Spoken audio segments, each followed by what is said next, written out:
Mardi 1er septembre 1998. Petit village de l'île en Dordogne.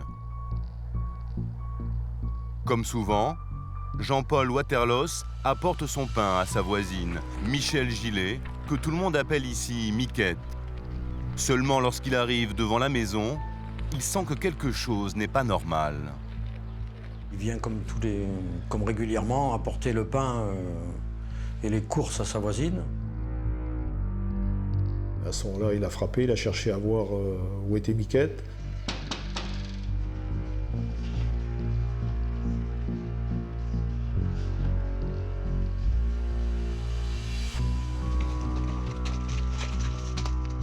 Et c'est là qu'il découvre le corps de Michel sur la terrasse, quoi.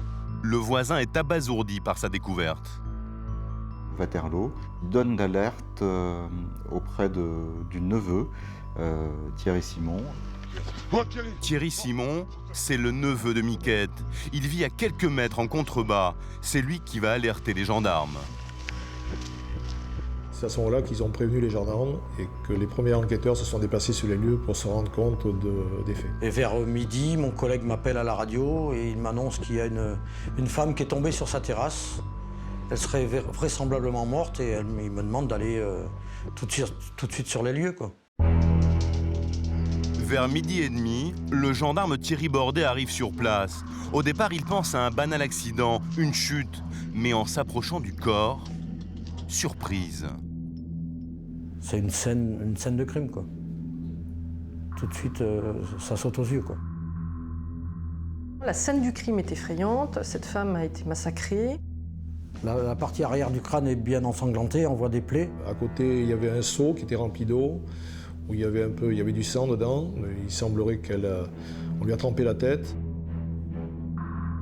Et en plus, elle avait les sillons autour du cou, un sillon autour du cou qui laissait penser qu'elle a été étranglée. Un autre détail important va tout de suite interpeller le gendarme. Elle était en partie dénudée. Et la jupe relevée, le slip abaissé. Apparemment, la victime a été violée, étranglée et violemment frappée à la tête. Aucun doute possible, Miquette a été tuée sauvagement. Le meurtrier s'est acharné sur elle. Mais alors, qui pouvait bien en vouloir à cette mère de famille de 46 ans sans histoire qui vivait seule dans ce paisible village? Ma mère, c'était quelqu'un de simple. Je veux dire, bon... Enfin, pour moi, c'était quelqu'un, comme on dit, les gens de la terre, quoi. Pétillante, qui aimait la vie, quoi. Voilà. Miquette, c'était une personne connue qui vivait là depuis pas mal d'années. C'était une femme simple, sans histoire, qui se promenait régulièrement dans le village, qui allait faire ses courses comme tout le monde, quoi. C'était vraiment une femme sans histoire. Moi, je vois ma mère toujours en train de faire des bons repas. Faire plaisir aux gens. Penser aux autres avant elle, ça c'est sûr. Une femme sans ennemis et qui depuis des années vit avec les séquelles d'une grave maladie. C'est une maman qui a eu des difficultés dans la vie, qui a eu des difficultés d'ordre médical. Elle a été atteinte de méningite. Il lui en est resté un certain nombre de problèmes. Malgré son handicap, fière de pouvoir se débrouiller toute seule et d'être autonome. Les gens qui la connaissaient l'appréciaient pour sa bonté et sa générosité, quoi. Tout le monde savait plus ou moins qu'elle était handicapée, donc les gens n'y prêtaient pas attention, ou voilà. Miquette passe le plus clair de son temps chez elle. Elle reçoit souvent, tient un carnet intime et s'occupe de son chien et de son chat. Bref, une vie tout ce qu'il y a de plus tranquille et ordinaire. Elle dira à une de ses anciennes belles-sœurs qu'elle souhaite avoir des photographies prises avec ses animaux avant que ce trio ne se défasse, parce qu'elle pense qu'un de ses animaux va mourir. Et en fait, le coup du hasard, c'est que c'est elle qui meurt avant son vieux chien et son vieux chat.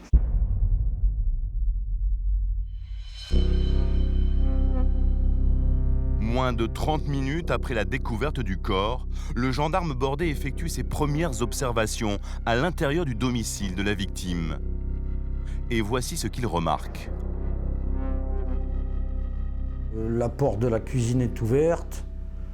À ce moment-là, je regarde partout, je regarde dans la maison, j'appelle pour voir si éventuellement il n'y a pas une autre personne qui se trouve à l'intérieur. Mais Personne.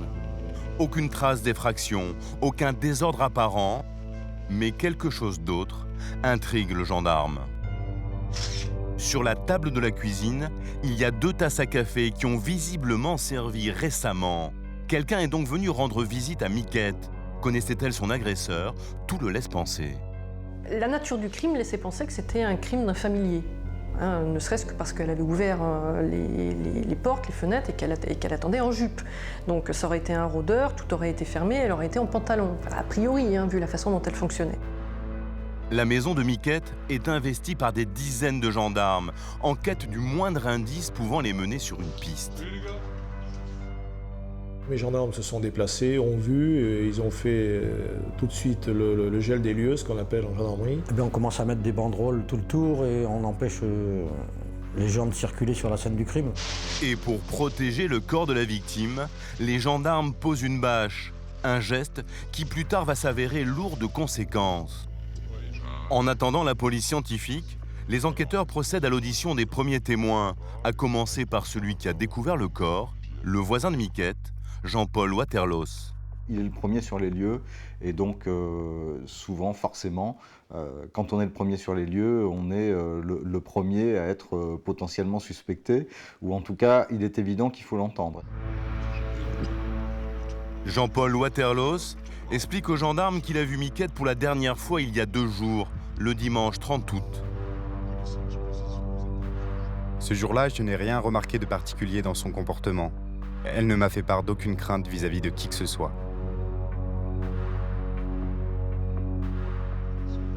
Et le voisin de préciser que depuis le dimanche, il n'a rien observé de particulier. Pourtant, de chez lui, il a une vue imprenable sur la maison de Miquette. Sur les lieux du crime, la police scientifique s'affaire. Des empreintes sont relevées dans la cuisine.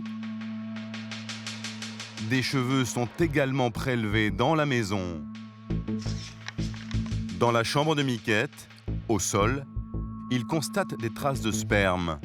Des prélèvements sont donc effectués afin d'être analysés.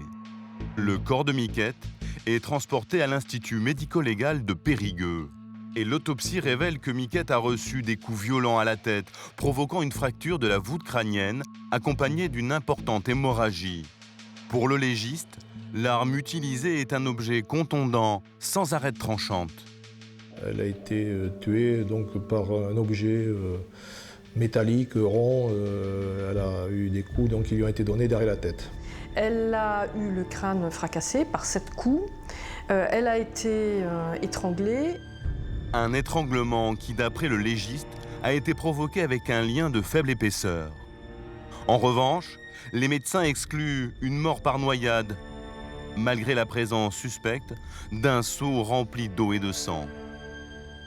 Elle était déjà morte au moment où on lui met la tête dans le seau, donc on ne peut pas effectivement la noyer, mais on a essayé de la tuer par 3 fois. Ça démontre une violence, une colère, quelque chose qui sort de l'ordinaire. Reste maintenant à connaître l'heure de la mort de la victime.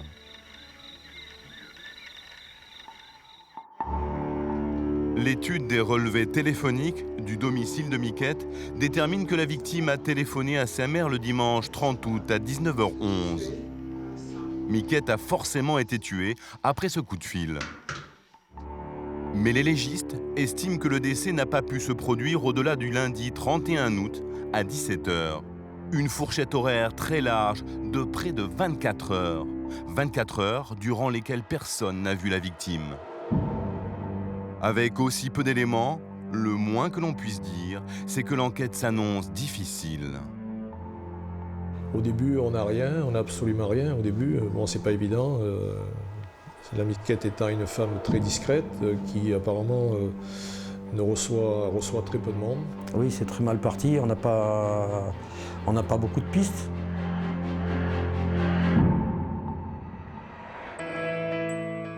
Quelques semaines après le meurtre, le sperme prélevé sur la moquette de la chambre de Miquette va parler. Après ces analyses, on a pu déterminer, sortir un ADN du moins, un profil ADN, et nous donner à partir de là un nom, quoi. Contre toute attente, les traces relevées dans la chambre de la victime appartiennent à Monsieur Waterlos. Souvenez-vous, le voisin qui a découvert le corps en amenant sa baguette de pain.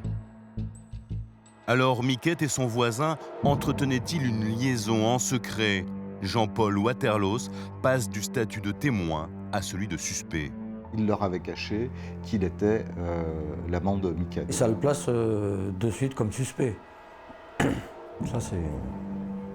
Pourquoi? Du fait qu'il ait une relation avec elle et qu'on la retrouve chez elle, allongée sur la terrasse, un peu dévêtue. Pourquoi ça ne serait pas lui? Monsieur Waterlos est entendu pendant plus de 5 heures par les gendarmes. Et tout de suite, l'homme avoue être l'amant de la victime. Elle entretient des relations sexuelles de manière régulière avec le papy du coin, qui lui apporte ses tourtes de pain et qui, en contrepartie, a droit à quelques avantages sexuels, ce que personne ne pouvait imaginer, ni les membres de la famille du monsieur, ni les membres de la famille de Miquette. Il est un peu sur les genoux, il est vraiment embêté, et il prend lui-même la décision d'en informer son épouse. Suspect. Mais le voisin a un solide alibi. Le dimanche du drame, après avoir débarrassé Miquette de sa vieille machine à laver, il a passé le week-end et le lundi chez lui avec des amis. Avec les témoignages, les auditions des personnes, on a fini par l'écarter du suspect numéro 1. Les gendarmes n'ont plus de suspect, mais cet épisode a révélé une chose essentielle. La vie de Miquette est donc beaucoup plus complexe qu'il n'y paraît. Les gendarmes vont donc enquêter sur la vie intime de Miquette et ils vont découvrir qu'un autre personnage pourrait bien faire figure de suspect. Son nom, Jacques Simon.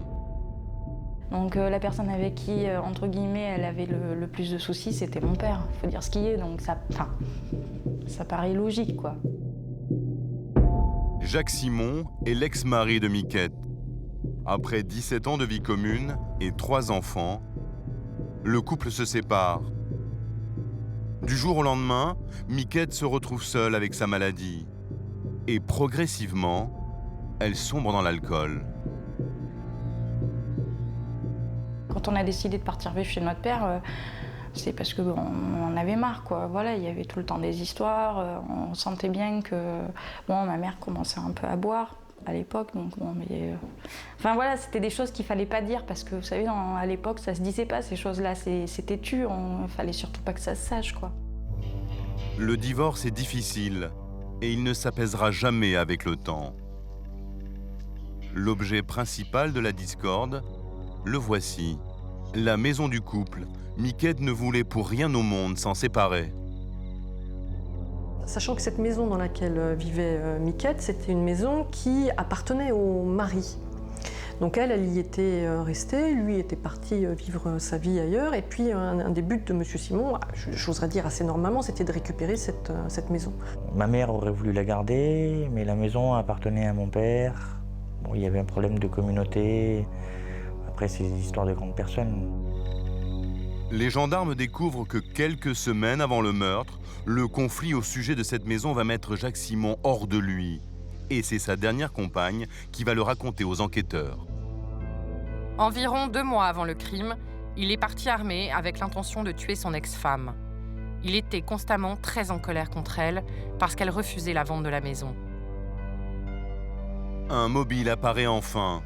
Les gendarmes échafaudent un scénario. Jacques Simon, excédé par le comportement de son ex-femme qui ne voulait pas se séparer de la maison, l'aurait alors tué. Quelques semaines après le crime, Jacques Simon est donc entendu. Un moment qu'il n'a pas oublié. Je vous dis, on m'a fait déshabiller, on m'a pris face profil, contrôle ADN, donc et je n'ai rien à rajouter là-dessus. Les enquêteurs décident de vérifier l'alibi de Jacques Simon au moment supposé du crime. C'est-à-dire entre le dimanche 30 août, après 19h11, heure à laquelle Miquette téléphonait à sa mère, et le lundi 17h. Jacques Simon est routier. Il suffit donc d'analyser le mouchard de son camion. Des disques qui enregistrent tous ses déplacements.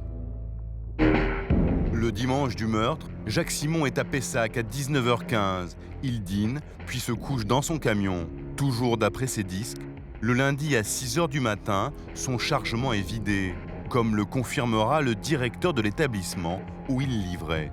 Il se dirige alors vers Bordeaux à 10h30, puis vers Périgueux à 12h45.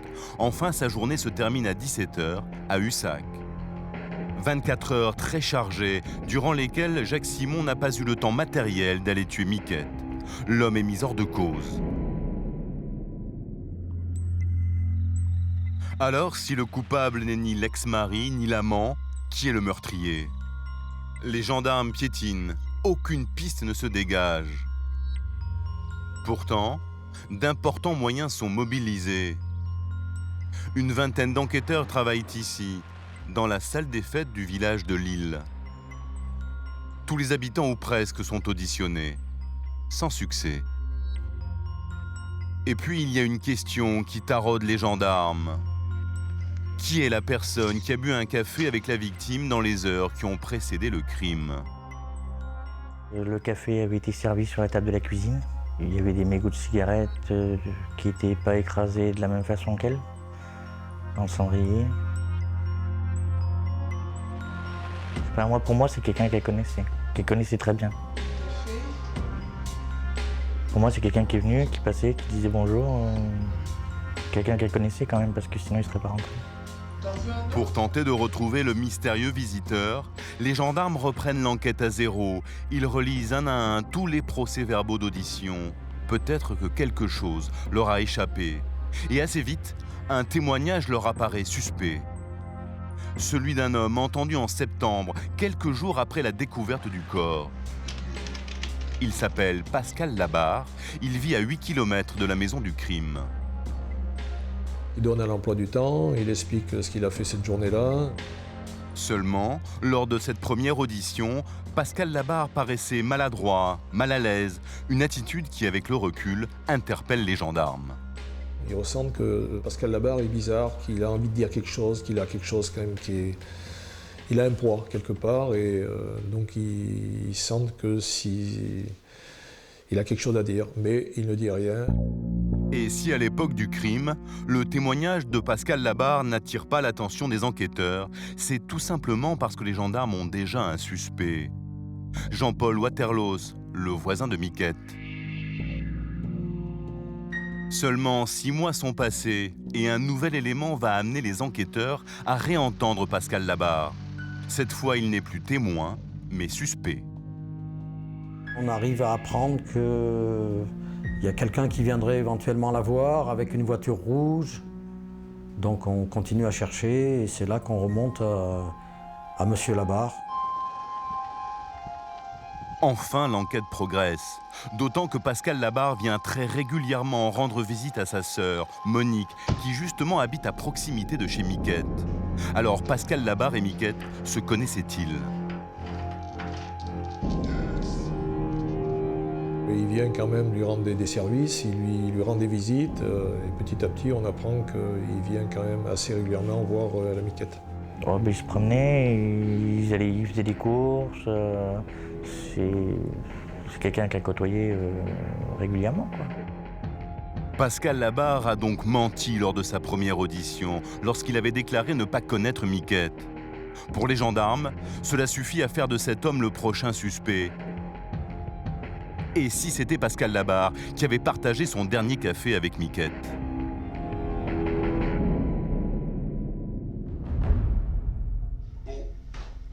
Le 11 janvier 1999, Pascal Labarre est donc placé en garde à vue.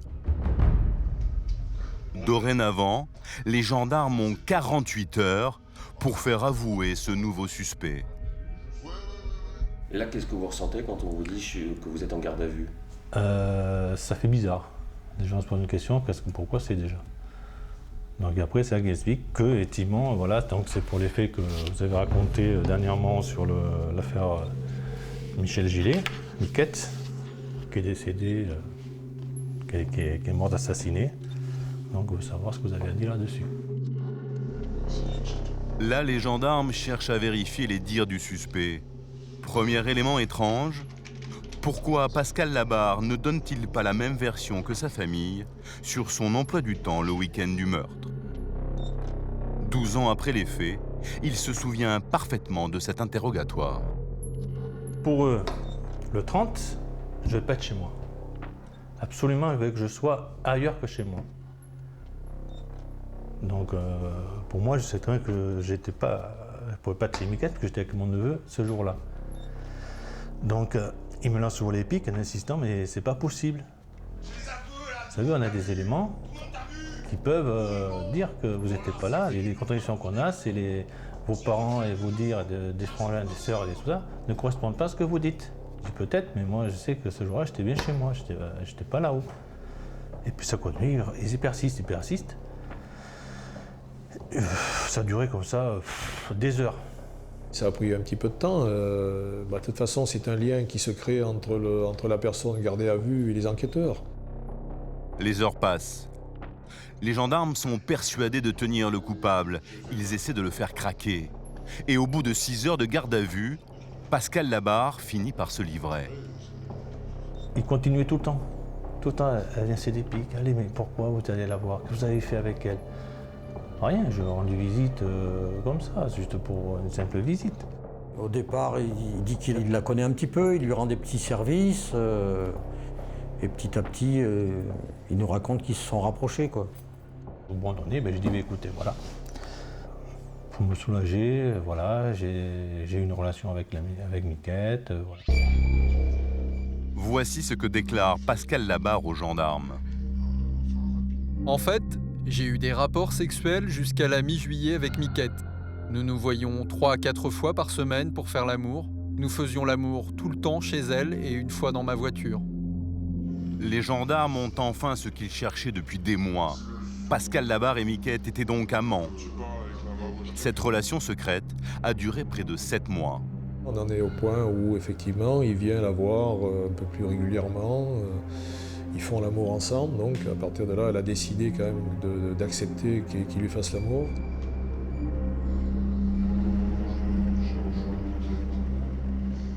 À un moment donné, elle ne voulait plus de lui, elle le rejetait. Il semblerait qu'il ne corresponde plus à son profil et qu'elle ne veuille plus de lui. En fait, notre relation amoureuse s'est dégradée à partir de la mi-juillet. Je lui ai demandé si elle voulait faire sa vie avec moi. Elle a refusé, prétextant que je n'étais pas son genre de mec. Je ne faisais pas l'affaire. Miquette m'a alors dit qu'il fallait interrompre notre relation. Après des mois de recherche, les enquêteurs ont enfin un mobile. Et conduit, Pascal Labarre aurait eu une bonne raison de tuer sa maîtresse. Désormais, les gendarmes ne vont plus le lâcher. Et au bout de quelques heures, Labarre passe aux aveux. Oui. Voici ce qu'il raconte de sa journée du dimanche 30 août 1998. Il explique que le matin, il vient vers entre 10h et 12h. Il vient la voir à la maison. Il veut avoir un rapport avec elle. Elle ne veut pas, elle refuse. Sur les armes, on a une dispute, que bon, je l'aurais frappée. Il la gifle, elle tombe par terre. Je lui ai porté un coup et elle est tombée. Je ne voulais pas qu'elle se relève. Je lui maintenais les épaules à terre. Je me suis énervé à nouveau et je lui ai porté un nouveau coup. Elle ne bougeait plus, j'ai pris peur et je suis rentré. En début d'après-midi, il revient voir la Miquette. Et puis à ce moment-là, bon, il s'excuse, il discute. Et à nouveau, elle veut plus de lui. Il se retourne, il lui donne un revers de main, elle tombe. Et c'est là qu'il prend un objet, il lui frappe la tête à plusieurs reprises avec le piquet de parasol qu'il trouve sur la table.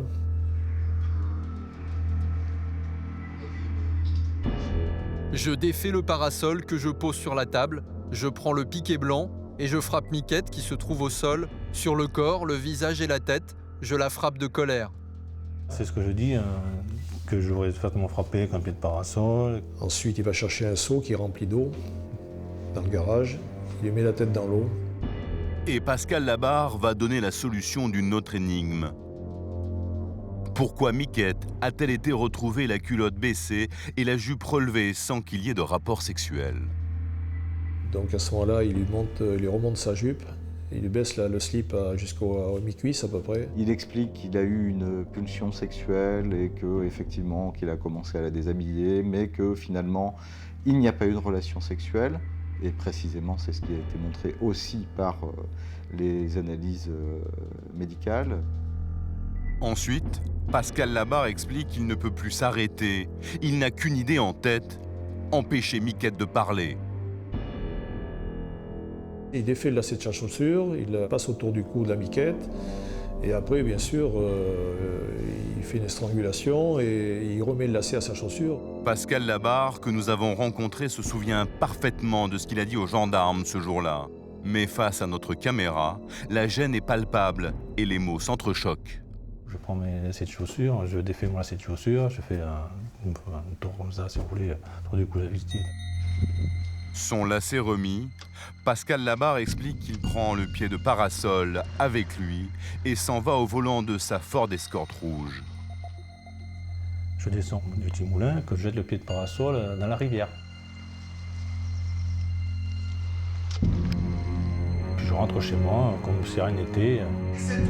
Plus de 15 heures après son placement en garde à vue, Pascal Labarre a donc reconnu le meurtre de Miquette. Ses aveux sont précis et détaillés. Les gendarmes n'ont donc aucun doute, ils tiennent leur coupable. Nous étions 3 lorsqu'il nous a expliqué ça. C'était, on va dire, c'était le silence quand il nous racontait son histoire. C'est tout à fait cohérent, quoi. Il n'y a que lui qui peut nous expliquer certaines choses. En fait, il n'y a que l'auteur des faits qui peut vraiment nous préciser certaines choses, quoi. Sous la pression, j'ai craqué complet, je vous dis. J'ai complètement craqué. Je ne savais plus ce que je voulais arrêter, je voulais que ça s'arrête. Pascal Labarre vient d'avouer. Avant d'être incarcéré, il va s'effondrer dans les bras de Thierry Bordet, un gendarme du village qu'il connaît bien. Je l'emmène au garage pour faire les photos, parce que c'est là qu'on a un mur blanc pour pouvoir bien faire les photos. Et au moment où on descend les marches, qui se trouvent derrière la brigade, il me tombe dans les bras et il me dit « Thierry, tu sais, j'ai fait une connerie et je ne sais pas comment je vais l'expliquer à mes parents. » Juste après sa garde à vue, Pascal Labarre va confirmer ses déclarations devant le juge d'instruction. Ensuite, il est écroué à la maison d'arrêt de Périgueux.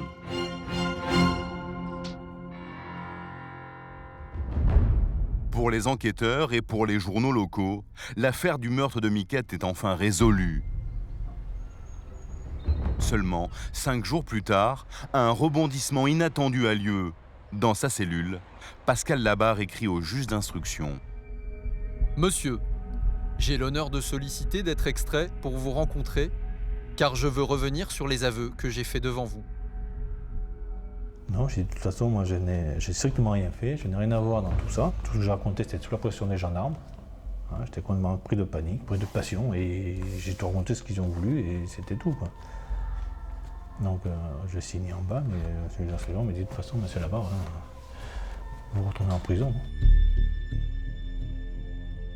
En effet, malgré ses rétractations, Pascal Labarre va rester en prison pendant plus de 4 ans, attendant d'être jugé. Novembre 2002, le procès de Pascal Labarre s'ouvre devant la cour d'assises de la Dordogne, à Périgueux. Ce procès, c'est bien sûr celui du meurtrier de Miquette, mais c'est surtout un combat entre 2 familles. En fait, il y a 2 camps.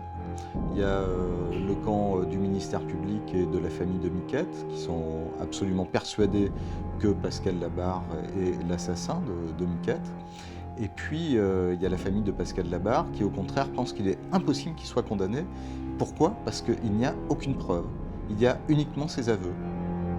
Et aucun des 8 frères et sœurs de l'accusé ne peut imaginer que Pascal Labarre puisse être condamné à l'issue de ce procès. L'avocate de l'époque avait dit à la famille qu'elle n'avait pas à s'inquiéter, qu'il ne pouvait absolument pas être condamné sans preuve.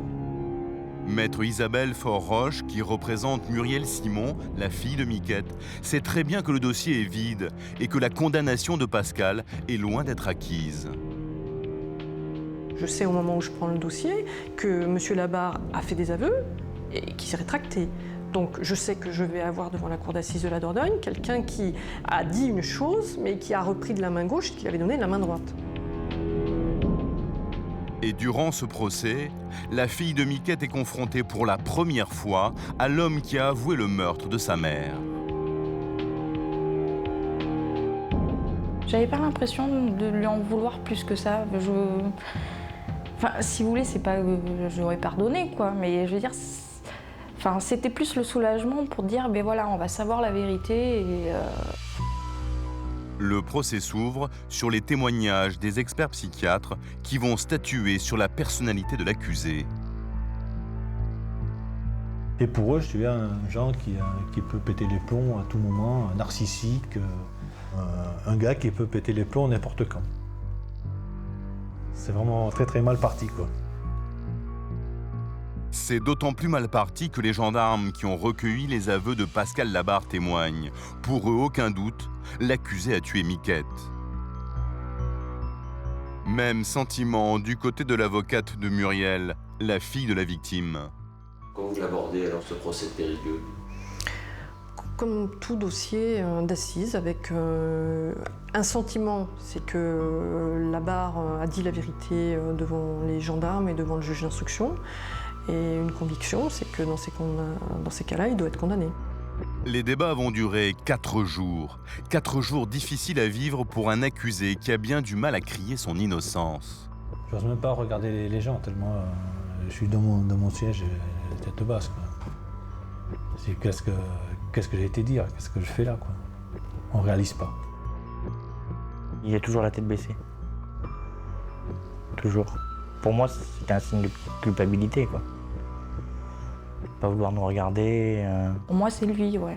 Par rapport à ce qu'on voit, hein, de ce que je sais, les aveux, enfin, voilà. À la fin du procès, pour moi, oui. Il n'y a pas de doute, quoi.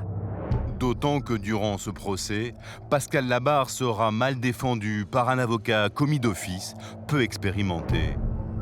Et cette faiblesse aura de lourdes conséquences pour l'accusé. Devant cette absence de défense, devant les bredouillements de Pascal Labarre, qui est complètement abattu, qui ne sait pas se défendre, effectivement, les jurés le condamnent à 20 ans de prison. Partant de là, ça a été le calme plat dans la salle. Puis un bruit, donc moi ils m'ont pris, puis après je suis laissé passer, moi ils m'ont pris, je suis parti directement en prison. Malgré l'absence d'éléments matériels, Pascal Labarre est donc condamné à 20 ans de prison pour le meurtre de Miquette. Mais le fils de la victime n'est pas pour autant soulagé par ce verdict. Je suis resté sur ma faim. Quand je suis sorti, j'avais pas l'impression que c'était fini. Parce que justement, il pouvait faire appel, donc c'était pas fini, quoi, pour moi. Tant qu'on ne savait pas s'il faisait appel ou pas. Puis ça avéré que ce n'était pas terminé puisqu'il a fait appel, quoi. Le verdict de Périgueux est un électrochoc pour la famille de Pascal Labarre et ils n'acceptent absolument pas que leur frère soit condamné alors qu'ils sont persuadés qu'il est innocent. Désormais, dans le clan Labarre, on s'organise. Objectif, sauver Pascal. Pour cela, il faut faire la preuve de son innocence. Donc ils décident de faire appel à Roland Agré pour une contre-enquête, pour prouver que leur frère est bien innocent. Roland Agré, c'est le spécialiste des erreurs judiciaires. Lui-même a été accusé à tort dans les années 70 et a mis des années pour prouver son innocence. Dorénavant, tous les espoirs de Pascal reposent sur ses épaules. Nous sommes en décembre 2002, Pascal Labarre est en prison. Dans quelques mois, il sera rejugé en appel aux assises de Bordeaux. Il compte bien cette fois convaincre les juges de son innocence. Pour l'aider, un comité de soutien. À sa tête, Monique Labarre, l'une des sœurs de Pascal. C'est elle qui contacte Roland Agré. Eh ben, elle pense qu'avec sa famille, Pascal n'est pas le meurtrier. Et là, elle m'envoie en urgence quelques documents, notamment les aveux. Là, j'ai l'habitude de lire les dossiers quand même depuis des années, et je me rends compte que tout de suite que quelque chose ne colle pas, que ça dérape dès le début, les dérapages sont évidents. Immédiatement, Roland Agré est persuadé de l'innocence de Pascal Labarre. Aidé du détective Roger-Marc Moreau, il va donc tenter de démonter un par un chaque élément de l'enquête des gendarmes. Naturellement, il s'intéresse d'abord aux relations supposées de l'accusé avec la victime. Et Roland Agré ne tarde pas à s'apercevoir que Pascal Labarre a dit n'importe quoi lors de sa garde à vue. On a, dans cette affaire, qu'on se comprenne bien, une enquête des gendarmes et une instruction totalement surréaliste. Ils font dire à Pascal Labarre des dates. Il en donne plusieurs. Comme quoi, il s'est rendu ce jour-là, à telle heure, chez Miquette pour avoir des rapports sexuels. Exemple, le 15 août 1998. Il dit, dans l'après-midi, je me suis rendu chez Miquette et j'ai fait l'amour avec elle, avec force de détail. C'est faux! Mais c'est faux! Le 15 août, à cette heure-là, Miquette était sur sa terrasse avec sa belle-sœur. Elle prenait le café avec des petits biscuits. Et une autre fois, il est en train de déménager pour des gens qu'on a rencontrés. Donc les dates qu'il donne, ce sont des dates bidons. Pour Roland Agré, l'accusé se serait donc inventé une relation intime avec la victime. Moi je disais pas du tout n'importe quoi. Et eux, c'était content. Ils avaient enfin quelque chose à se mettre sous la dent. Ensuite, Roland Agré s'arrête sur les traces de strangulation sur le cou de la victime. Souvenez-vous, Pascal Labarre, lors de sa garde à vue, indique avoir enlevé son lacet de chaussure pour étrangler Miquette. Bien entendu, ce lacet a été saisi par les gendarmes et analysé. Sur les premiers constats, on se rend compte que les experts disent qu'il ne comporte aucun élément, aucun fragment génétique ou autre. Il n'y a rien, il n'y a rien sur ce lacet, il est vierge. Paradoxalement, on le voit une fois, après on ne le voit plus. Il est perdu. Incroyable, l'une des principales pièces à conviction a disparu. Cet élément aurait pu disculper Pascal Labarre. Ensuite, Roland Agré va s'intéresser à l'alibi de Jacques Simon, l'ex-mari de Miquette.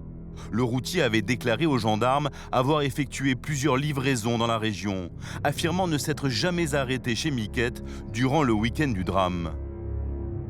Or, Roland Agré fait analyser par des experts indépendants les disques du routier. D'après eux, ces disques auraient été faussés. Les disques ont été trafiqués, il y avait un truc qui n'allait pas du tout dans les disques. Et bien les gendarmes, ils avaient toutes les photos, etc. du disque, toutes les données, ils n'ont pas vérifié. Ça n'a pas été vérifié, pourtant, d'après ce que m'en a dit l'expert, c'était l'évidence même. Les experts des gendarmes n'avaient rien noté de particulier sur ces disques. Ceux d'Agré les trouvent suspects. Mais malgré ces attaques, Jacques Simon reste aujourd'hui fidèle à sa première déclaration faite aux gendarmes. Ah ben oui, je travaillais, j'étais en train de livrer sur Bordeaux, Bruges, tout ça. Donc ma bonne foi et ma présence là-bas a été prouvée et reprouvée, et je ne pouvais pas être à deux endroits à la fois. Et puis, il y a l'heure supposée du crime. Pour Roland Agré, la fourchette retenue par les enquêteurs entre le dimanche 19h11 et le lundi 17h est fausse, et cela pour une raison simple. Rappelez-vous de cette fameuse bâche posée sur le corps de Miquette par un gendarme. Cette bâche, d'après un certain nombre de médecins légistes interrogés, aurait pu jouer le rôle de four et donc tromper énormément sur l'heure du décès de Miquette. Ils se sont fiés sur l'heure de la mort à des larves de mouches, des œufs de mouches qui viennent se poser sur les cadavres. Or, sous la bâche, ça a activé le processus de ces mouches et donc ça faussait toutes leurs données. C'est-à-dire qu'on peut penser qu'elle n'a pas été tuée le dimanche soir, mais que ça peut aller jusqu'au mardi matin, ce qui change considérablement les choses. En effet, selon Roland Agré, Miquette a peut-être été tuée le jour de la découverte de son corps, c'est-à-dire le mardi 1er septembre 1998. D'autant qu'il existe dans le dossier un élément qui a totalement été oublié lors du premier procès de Pascal Labarre. Il y a un témoignage qui n'a pas été pris en compte, le témoignage des époux Vinet, qui sont passés en 4x4 le mardi matin, vers 10h, et qui disent avoir vu une femme blonde, ressemblant à Miquette, en train peut-être de nettoyer quelque chose sur la terrasse. Deux questions. Est-ce que c'était Miquette qui était encore en vie à 10h du matin et en train de nettoyer sa terrasse? Ou est-ce que c'était une femme qui était venue nettoyer la terrasse après le crime? On n'a pas de réponse à cette question. Qui est cette femme qui nettoyait la terrasse de Miquette ce mardi matin? Quand on sait que la bâche a faussé l'évaluation de l'heure de la mort, cette question est déterminante. Enfin, Roland Agré va s'intéresser à l'arme du crime désignée par Pascal Labarre, ce fameux pied de parasol. Il dit « J'ai frappé Miquette avec un pied de parasol ».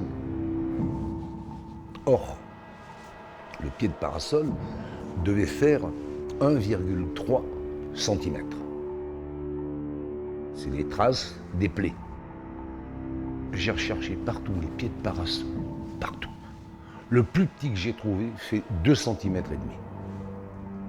Or, renseignement pris aussi auprès de nos experts, un pied de parasol, non seulement on ne pouvait pas commettre des blessures mortelles parce que c'est creux, mais en plus ça laisse des traces. Or, il n'y a aucune peinture dans les plaies, donc il n'a jamais frappé avec un pied de parasol. Le scellé du lacet, perdu. Le pied de parasol jamais retrouvé, malgré les recherches entreprises par des plongeurs à l'endroit désigné par Pascal Labarre. En revanche, en enquêtant sur les lieux du drame, Roland Agré et le détective Roger-Marc Moreau vont faire une autre découverte. Les deux hommes ont également eu la surprise de trouver sur place, plus de 4 ans après les faits, ces barres de fer qui pourraient correspondre à l'arme du crime, mais dont l'enquête de gendarmerie ne parle pas. En seulement quelques mois, Roland Agré semble avoir réuni des éléments tendant à démontrer la faiblesse de l'accusation. Reste maintenant à savoir si sa contre-enquête fera mouche en appel à Bordeaux.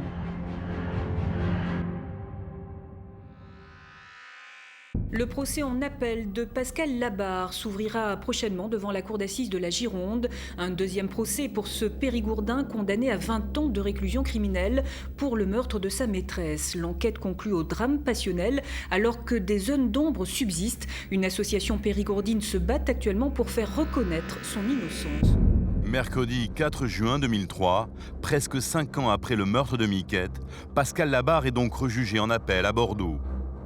L'ambiance est très différente du premier procès. Et avant même le début des débats, l'avocat général va faire une confidence étonnante à l'avocate de la fille de Miquette. On n'a pas commencé les débats, les jurés n'ont même pas été tirés au sort. La première chose que nous dit l'avocat général, je vous préviens, il va être acquitté. Cause ou conséquence, Pascal Labarre n'a plus la même attitude qu'à Périgueux. Cette fois, il ne regarde plus ses pieds, bien au contraire. Là, il est redressé, il est face aux gens. C'est plus la même personne, on va dire. Il parle très peu, mais il est manifestement physiquement plus confiant que lorsqu'il s'est présenté en Dordogne, oui. Et si Pascal Labarre semble plus confiant, c'est d'abord parce qu'il sait que cette fois-ci, il bénéficie d'un soutien de taille, Roland Agré. Sa contre-enquête peut faire basculer le procès. C'est un homme d'expérience, c'est un homme qui a l'habitude des cours d'assises, c'est un homme qui a souffert, dont on sait qu'effectivement il a été accusé et condamné à tort. Donc lorsqu'il vient raconter ce qui lui est arrivé à lui et qu'il vous dit, celui qui est dans le box des accusés, il lui arrive la même chose, c'est vrai que tous les jurés se posent la question de savoir s'ils ne sont pas à la veille de condamner un innocent. D'autant que Roland Agré va témoigner durant 2 heures devant des jurés médusés par les résultats de sa contre-enquête. J'expose absolument tout. J'ai affaire à un président qui est très attentif, les jurés aussi, très attentifs. Il me pose d'ailleurs des questions très pertinentes. Et bon, quand je quitte la barre des témoins, je dis peut-être qu'on ne sait jamais ce qui peut se passer. Pour moi, c'était de la foutaise, entre guillemets. Donc, tout ce qu'il disait, c'était tellement énorme, tellement exagéré que ça se voyait que c'était vraiment du blabla, quoi, entre guillemets. Si on relit le rapport qui a été établi à l'époque, Je crois que c'est un rapport qui, factuellement, ne vaut pas grand-chose. Le rapport de Roland Agré a-t-il semé le doute dans l'esprit des jurés? C'est fortement probable. Au 4e jour, un rebondissement va se produire. Un nouveau témoin est cité à comparaître. Il s'appelle Mathieu, c'est le neveu de l'accusé. Et ce qu'il est venu dire à la cour pourrait bien innocenter Pascal Labarre. Le dimanche 30, au soir, de 17h à minuit, il a joué aux jeux vidéo avec Pascal Labarre. Et il est absolument certain de ce jour-là, tout simplement parce que c'est le dernier jour de ses vacances. C'est le dernier jour où il peut avoir une activité comme ça avant de reprendre le collège. Il a été entendu devant le tribunal de Bordeaux. Il y avait un risque que j'étais bien avec lui ce jour-là. Et apparemment, ça, ils en ont pris note. À Périgueux, non, parce qu'il n'a pas été entendu. Les jurés se disent, à Périgueux, on ne l'a pas écouté. Pourquoi est-ce qu'on a écarté ce témoignage, qui est pourtant déterminant et qui innocente Pascal Labarre? Samedi 7 juin 2003, c'est le dernier jour du procès de Pascal Labarre. Avant que les jurés ne se retirent pour délibérer, l'accusé souhaite faire une ultime déclaration. Je me retourne vers Muriel et Pierre, je dis non, moi je n'ai pas tué votre mère. Ce n'est pas moi qui ai tué votre mère. Je suis désolé, mais ce n'est pas moi. Quelques heures plus tard, le verdict tombe. Les 12 jurés décident d'acquitter l'accusé, au bénéfice du doute. Pour le clan Labarre, c'est une libération. L'acquittement pour Pascal Labarre, ce verdict quasiment exceptionnel de la cour d'assises d'appel de la Gironde est tombé hier soir. L'homme condamné pour le meurtre de Michel Gillet à 20 ans de réclusion en novembre dernier à Périgueux a été libéré dans la foulée après avoir passé plus de 4 ans derrière les barreaux alors qu'il clamait son innocence. Aujourd'hui, la vérité est enfin sortie. Mon frère est innocent, il n'a rien fait.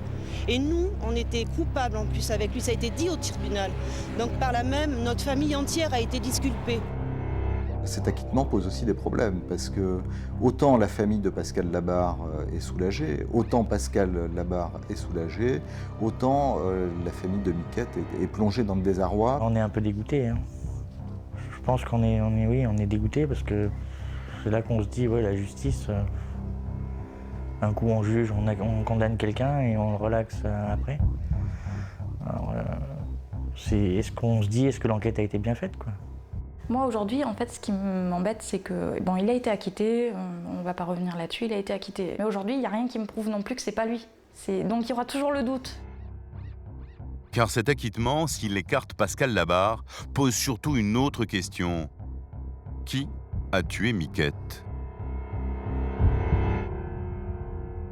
Un procès qui débouche sur un acquittement, généralement, ça fait un meurtrier qui est en liberté, qui est passé au travers des mailles du filet. C'est peut-être d'ailleurs ce qui est le plus choquant.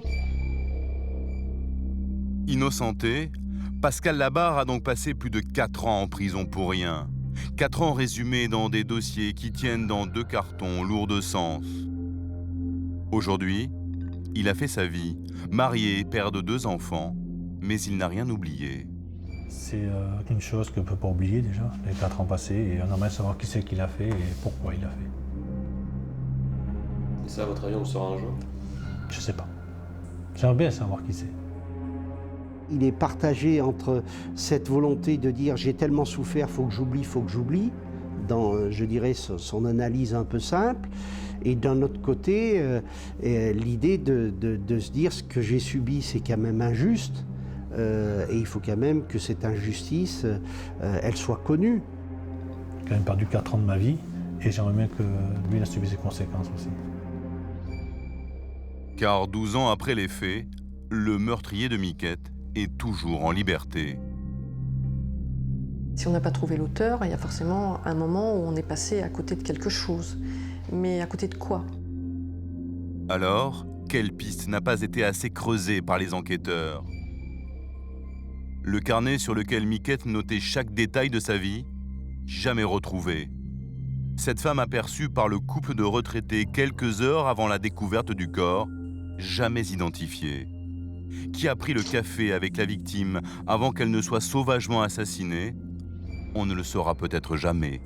Il sera jamais trop tard. L'essentiel, c'est de savoir un jour. Pour vous, on trouvera ce coupable? J'espère, je le souhaite. Qu'elle puisse reposer en paix, oui. Et puis pour que la famille puisse en faire le deuil aussi. Parce que pour l'instant, on ne le sait pas, quoi. Muriel et Pierre, deux des enfants de Miquette, espèrent encore qu'un jour ils sauront ce qui s'est passé en cette fin d'août 1998. Même si, pour l'instant, aucun élément concret ne leur permet vraiment d'espérer. Elle repose pas en paix, quoi. Et puis bon, maintenant, moi j'ai un petit garçon et je me dis, le jour où il va me poser des questions, je voudrais pouvoir lui dire, quoi. Être capable de lui dire, voilà, il s'est passé ça, parce que je veux pas lui cacher, je veux pas... je trouve que, voilà, ça fait partie de l'histoire et que... Mais je voudrais pouvoir lui dire ce qui s'est passé. Muriel Simon pourra-t-elle un jour raconter à son fils comment et pourquoi sa grand-mère est morte? Le dossier peut encore être rouvert à une condition, qu'un nouvel élément apparaisse.